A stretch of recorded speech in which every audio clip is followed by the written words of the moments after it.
বললাম, লা ইউমিনু আহাদুকুম হাত্তা আকুনা হাব্বা ইলাইহি মিন ওয়ালিদিহি ওয়া ওয়ালাদিহি ওয়ান নাসি আজমাইন। আল্লাহর নবী বলেন, যতক্ষণ পর্যন্ত কোন বান্দা ওর জীবনের চাইতে, সন্তানাদির চাইতে, ওর মা বাবার চাইতে আমি নবীকে বেশি মহব্বত করতে পারবে না, ততক্ষণ পর্যন্ত ওই বান্দা পরিপূর্ণ ঈমানদার হতে পারবে না।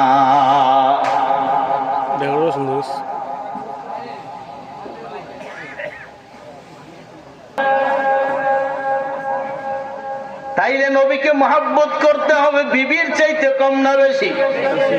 বুঝতে হয় না কইেন, বিবির চাইতে কম না বেশি? বেশি। এখন বিবি যদি বলে নবীর সুন্নত দাড়ি তোমার গালে রাখা যাবে না, তাইলে বিবি রাখবেন না দাড়ি রাখবেন? দাড়ি রাখবো। আরো জোরে বলেন।